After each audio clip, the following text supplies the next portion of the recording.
Hello, everyone. We have a lot of good changes today. We finally get the ability to view discard and graveyard from phones. We've got undo end turn, which I absolutely love. We're asking for. We've got custom borders, so people that wanted particular combos of splits, you're having a good opportunity to get that. We've got Elsa going up to a 3/3, but getting her ult effect. I think that's a buff. We've got me getting more flexibility in how you move and more trigger options, which is good. Mantis and Cable are getting changed. I don't think it's super relevant, but it's cool to see they're trying things. Thanos is getting a time stone nerf. Finally, I feel like Thanos is always good, and I think this might tone him down a little bit. M'Baku's getting a non-impactful change, but I don't think it's a buff, but still non-impactful. Yondu's getting changed for future cards is the theme, and then Leech is getting nerfed. I think also for future cards, but just also it's an annoying card, so I'm down with it. Let's get started.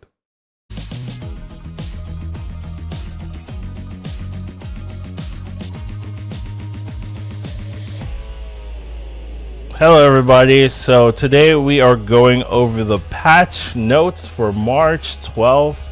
There are a lot of changes, and especially some non-card update related changes, which I think are really exciting, really cool. So happy that they've been focusing on that, fixing some of the UI things that I find annoying. So should be fun. Let's get started.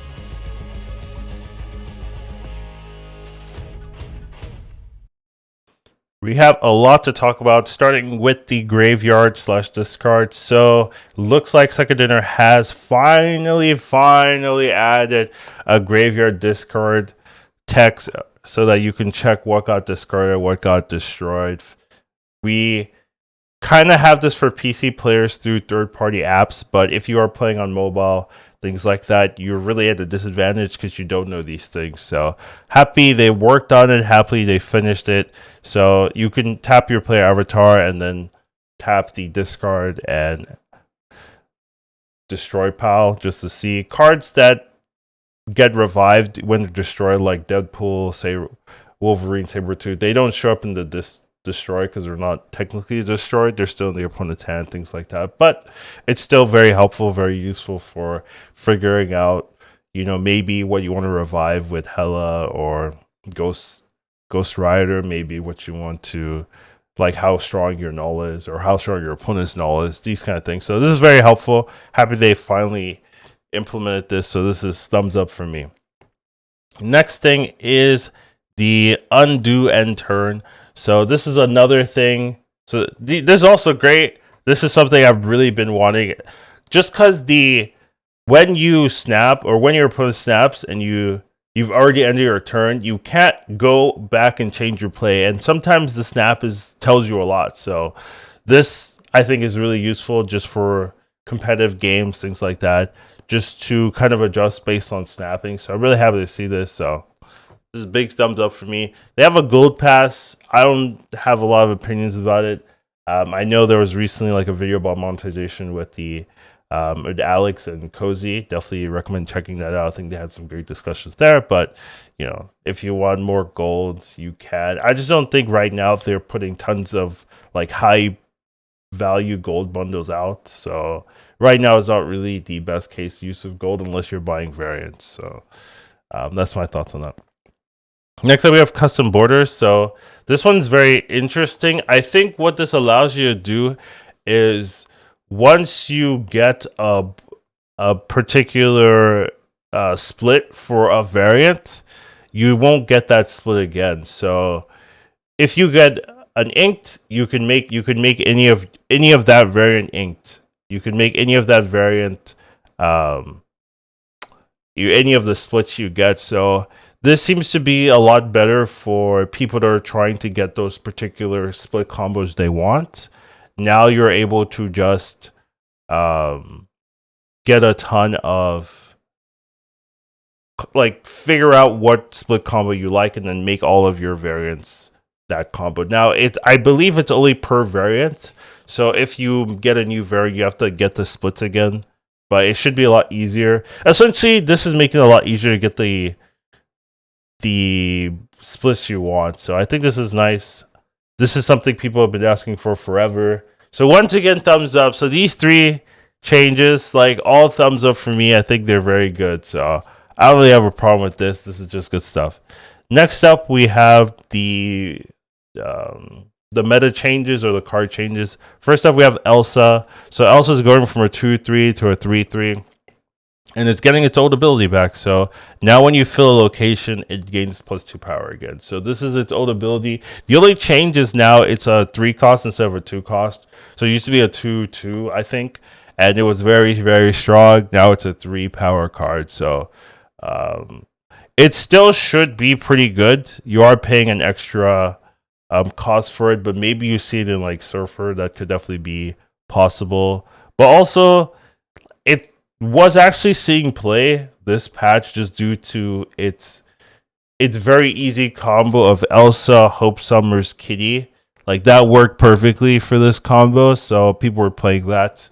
But now you have this in the same cost as Hope, so I do wonder if that particular archetype will be less played. Though it was one of the most popular decks currently, so maybe they'll still try it. And it is better, honestly. You're paying 1 gold for significantly like +4 power in a lot of cases or more. So definitely think this is going to see more play. I think a lot of people wanted old Elsa back, so you're basically getting it back, but in a nerf state, but still playable in my opinion. So probably a good change. We'll see how it adjusts the particular Hope Summer Elsa Kitty decks, but yeah, seems okay.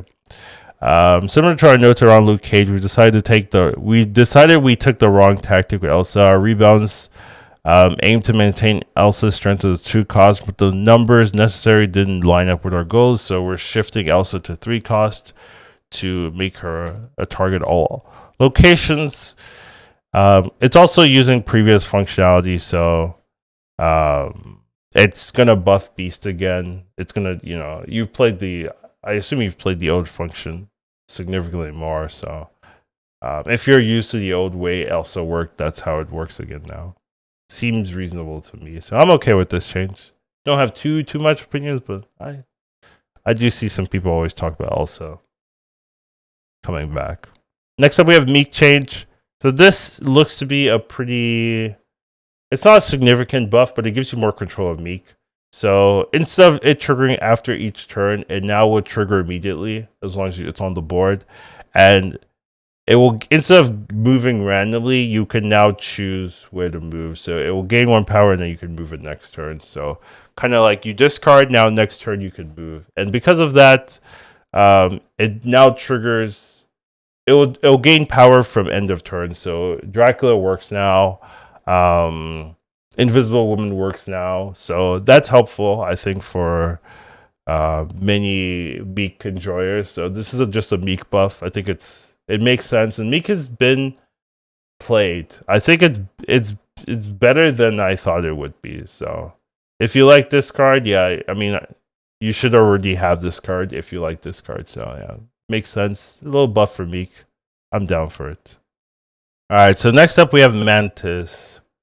Mantis and Cable both got changed, so we'll take a look at both of them. So Mantis used to be a 2/3. It would draw a card for your deck if you played it in the same lane as your opponent. Here now it's a 2/2, and you will copy one of your cards played here this turn. So this is definitely better in terms of power because it will copy the buff. So let's say your opponent plays Shuri.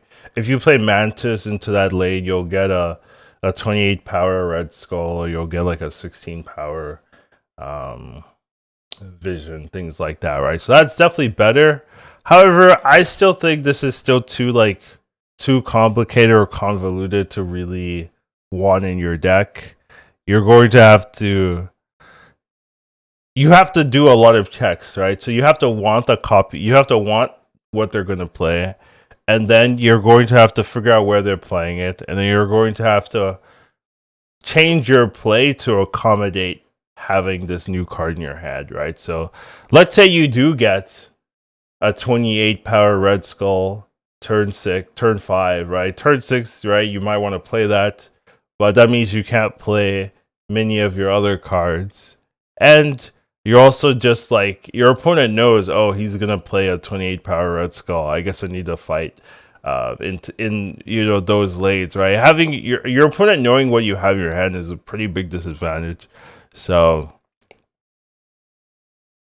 it's better. I just don't know if it's going to see that much play. I do think this might see play in particular meta. So I do think if there's a heavy like buff meta or a heavy I play this big card in this lane meta, then this is where you might see Mantis, but I don't think it's going to be a general ad include in most decks. As even as a tech card or anything, it seems like more of like a tech card in specific art metas that we are not in, I think, right now. So don't really see this seeing that much play from here, but it might see play in the future. But it's still better than it was before, so at least it's got that going for it. So next up we have the comments. Mantis Cable both came up quite short. We waited to adjust them further, but ultimately we felt Mantis simply needed a rework. Yeah, this design shifts Mantis TV from the deck to copying cards. This can be a lot more powerful if you time it right, because the copy retaining buffs, Venom in particular. Yeah, I mean, even if you do that, I feel like you're still not like you're still in the back foot. I mean, and Venom is like top tier copy. There's not many copies that are like that good. So I don't know if you're going to play her just for that like interaction. So yeah, not sold on her. She's also a 2/2, by the way. I for some reason have her old stats here. I'm not gonna fix that, but yeah. And then we also have Cable. Cable going from a 3/4 to a 2/3. So I do think this one's better. You draw a card from your opponent's deck, so this was what it used to be. It used to be a 2/2, draw a card for your opponent's deck. But power creep, it's now a 2/3 after a year. Who would have guessed? With Mantis changing, no longer copying from the deck, this creates room for Cable to move back to 2/2. Yeah, I mean, no one was playing Cable. It's not even played in any decks that I really saw. I used to like this card a lot when I was playing like Dino, but definitely better as a 2/3. Being able to steal your opponent's card is really strong, so it might see some play as a 2-cost card. So, somewhat hopeful, but not fully sold. But maybe it definitely opens up room to see more play. So yeah, definitely okay with this change as well. Next up, we have a Time Stone nerf. So instead of Time Stone giving you +1 energy, it now gives the card you draw -1 cost. So definitely a nerf for Thanos. However, I think it's deserved. Thanos is a problem. We all know this. Don't lie to yourselves. You know Thanos is a problem. This card is a problem every single meta, every single patch. This card just is like, oh yeah, I'm good here. I'm good here. I'm good here. You know, every time. So I'm down for a nerf. This isn't that horrible of a nerf. It does change things for ramp. Why does Thanos get to ramp anywhere for free? Like, to be fair, like it does change it. It's not going to be, oh yeah, you get to play these early Professor X's, early big cards as much as you want anymore. But I mean, you could still do it. It's just less consistent. So definitely down for this. I don't really have a problem with this. And I think this is an elegant way. It still has Time Stone essence, just not as good. Thanos has proven that combining the toolbox ability of Infinity Seals with the potential set of ending cards consistently creates a powerful deck. After Blob Winter, we started looking at how the deck ticks and which parts are concerning. Time Stone really stood out. Yeah, that's true. We decided to weaken that angle considerably in the interest of future-facing metagame diversity. I'm down for that. So that Thanos isn't the default best way to ramp. This change is expected to do some damage to Thanos, but the last few seasons very good. Every season's been good, basically. Well, there have been some seasons where, like, there was a season where Galactus was better, but that's not the case at all. Once we see how this change affects Thanos works, we'll look for the right spells to add back some of the strength we took away in previous balance patches. Perhaps Soulstone took the heat from Time Stone too early. I don't understand this one. I don't agree with this. You're like, Thanos has been strong forever. Thanos is always good. Maybe we should buff Soulstone. What? What? Why? What? I don't understand that last part. To be fair, you know, once again, my I have the wrong stats here on the second slide. I don't know why, but yeah. Other than that, I like this change. I think this is helpful. Thanos is too good, so a little bit of a nerf there, I think, is justified. Next up, we have M'Baku. So M'Baku is getting a weird change to me. So it's going from jumping to a random location to the lowest power location if that isn't full. Now, I personally think this is a nerf. To be fair, first of all, this also doesn't fix M'Baku. Like, it's still bad. You're still not gonna play it. Like, this isn't like, oh my god, wow, interesting change for M'Baku. I might play it now. No, I'm still not playing this at all. And I just don't think this is better for M'Baku. So instead of going from sometimes it goes to your highest or your second highest, blah blah blah. Now you know where it's going. So that's like the only argument you could argue where, hey, you know where it's going. But I feel like most of the time, if you're playing well, you're losing your lowest power location. You're not your plus 2 power or plus 3 or whatever if you buff it. Like, it's not saving your lowest power location most of the time. You usually contest 2 lanes, and a lot of times you're not contesting all 3. And a lot of times, plus 2 power, your lowest power is not going to save you. I just don't see in a practical game how this is better for you, in my opinion. Right? Maybe they've done their test. I don't believe, though. I just don't see. And then even if you could argue that, like, it's better, you're still not playing this card. Regardless, like, this is not enough to justify playing this card. It's too risky. 25% of the time it triggers, and that is, it's less than that because you're not including like your locations drawing you cards or things like that. So less than 24% of the time it triggers. Like, that's already not consistent enough to put in the deck. You need to do more than that, or it needs to have a bigger payoff. 2 power, not a big payoff for it to really matter. So I'm not a fan of this card. I don't think it's good generally. So yeah. And M'Baku's been more memed than Dream, which is a fine position for some cards. It's pretty fun to watch M'Baku do the thing. However, it's been clear for a while that M'Baku sucks. We decided to give the targeting effect at approximate midnight. Sure. But we believe this is overall a positive. I don't agree. However, M'Baku might be fine drinking up. Like, that's you know that it could, if you have borrowed no name, you lose the game. Like, it's not something you want a meme card to do. You know, I just don't see it. I'm not seeing where the benefits are. Honestly, I feel like it's better if this was your highest power location that isn't full. Wouldn't that be better? I feel, where it's like, okay, I know I can rely on M'Baku if I don't fill this lane. If I fill this lane, it'll go to my second highest power location. Like, that just seems way better to me. More elegant than this. So I don't like this one. This one that is a miss for me. But it's also not relevant, to be fair. So I don't care, but I'm just saying I don't like this one. And then, is this the last one? I think it's not, right? So here we have Leech, here we have Yondu going from an on-reveal to a non-reveal, but now it's destroying the lowest cost card instead of the top card. Once again, I think this is a nerf. The top card, you were able to get key cards that really impacted the game. So if you pulled out their Death, if you pulled out their Hope Summers, if you pulled out their, what are people playing these days? Their Black Knight, well, you can still hit Black Knight with this, to be fair. If you if you put out there, I don't know, Magneto, sometimes that really mattered. Their Miss Marvel, you could really snap with that. I will say Yondu wasn't being played that much, and it's only being played in Destroy anyways, but it was meaningful to have that option. Now it only targets your lowest cost cards, so not likely to hit anything important, right? You're usually going to hit their dead 1s or 2s. Honestly, you could argue that you're buffing them because they want to play their 1s early.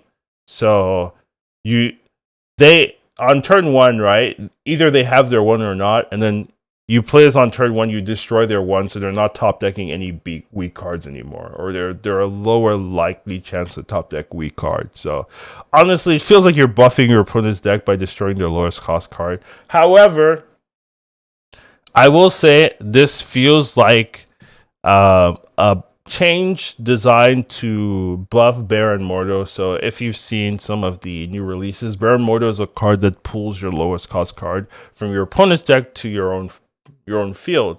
So with Yondu, you'll destroy their lowest cost card, so Baron Mordo will pull something higher. So that is something to be utilized here. So that is true that you could do that, and that's probably the combo. That's probably the idea why Yondu is being changed. But from like a individual design point, you're nerfing Yondu, which was already not being played. So, you know, I get it, right? Because you're it's a buff for a future card, but the card itself gets weaker, you know. And I guess that's just a price you pay to have better synergy in the future, you know.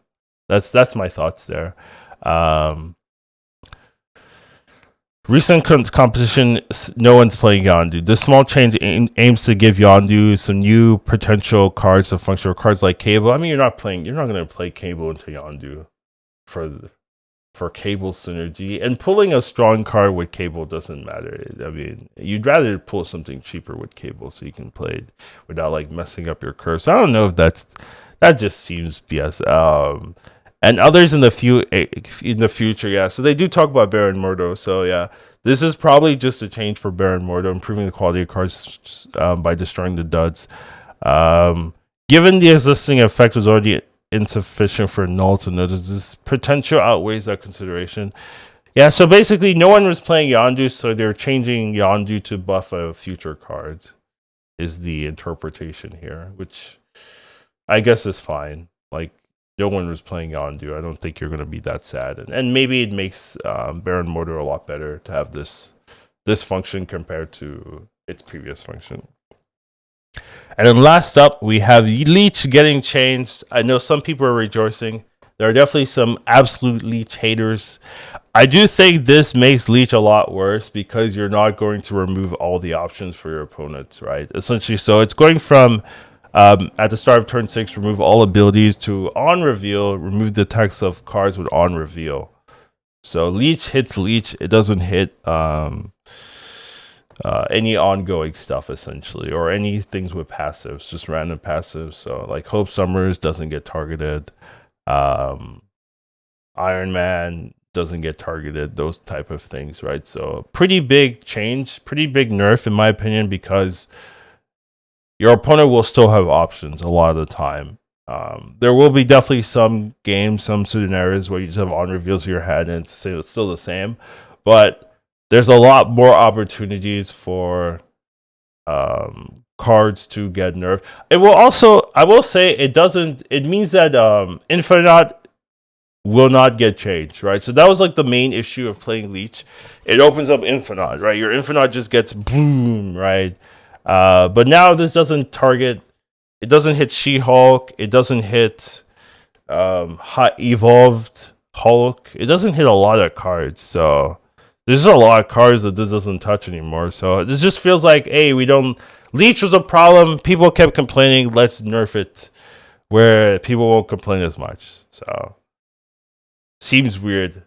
Feels like you need more tech answers. I do think Leech was an annoying one, so I get it. It's just like kind of weird to me. We're aware that Leech is among the least beloved cards in Snap. However, Leech has served an important role for a year. In that time, we've made a concerted effort to design more specific disruptions such as Echo, Mobius, Shadow King, and even a few more cards. So they're releasing more tech options. So they think there's enough tech options that Leech doesn't need to be this dominant. Thanks to these additions, we're ready to try restricting Leech to a more narrow band of cards. We'd like to make sure Leech plays some kind of role, so we're choosing to affect one of the advancing most consistently targeted. Okay. Sure. I mean, I'm not a Leech lover, to be fair, so I'm okay with this. I'm like, but I also, it's like, why play Leech? And I guess that's the point, right? Why play Leech? Maybe in some meta games, right? This might be pretty good. It is on reveal, but so you can play with Lockjaw again. However, they've messed Lockjaw up, so the combo won't feel as good. But yeah, definitely some changes overall. that is the final card change. Overall, I'm happy with the changes holistically because especially when you include the graveyard undo turn and turn custom borders, very happy with these changes. And then Elsa, okay, Meek, decent. Mantis, don't think people are gonna play it. Cable, hard to tell, but I don't think people are gonna play it either. Time Stone, happy to see. M'Baku, irrelevant. Yondu, Furry Baron, and then Leech, just cause Leech is annoying, which I'm okay with. So yeah, definitely. I don't think it wasn't a huge meta change. It's kind of like the Lockjaw Darkhawk changes, but it is changing a lot of cards, and with the patch changes, a lot of impactful stuff. So overall, happy with this patch. What are your thoughts? Do you like it? I'd be surprised, to be fair. I'd be surprised if you don't like this one, because they're giving you graveyard, they're giving you custom borders, huh? They're giving you undo end turn. Like, that already wins my vote for a good patch, guys. I want no complaining in the comments today. I'll see you in the next one. Take care of yourselves and everyone for the rest of your day. Educated Colin Snap. Once you watch him, you won't go back. He'll teach you to marvel snap. Your skills will be improving. How you do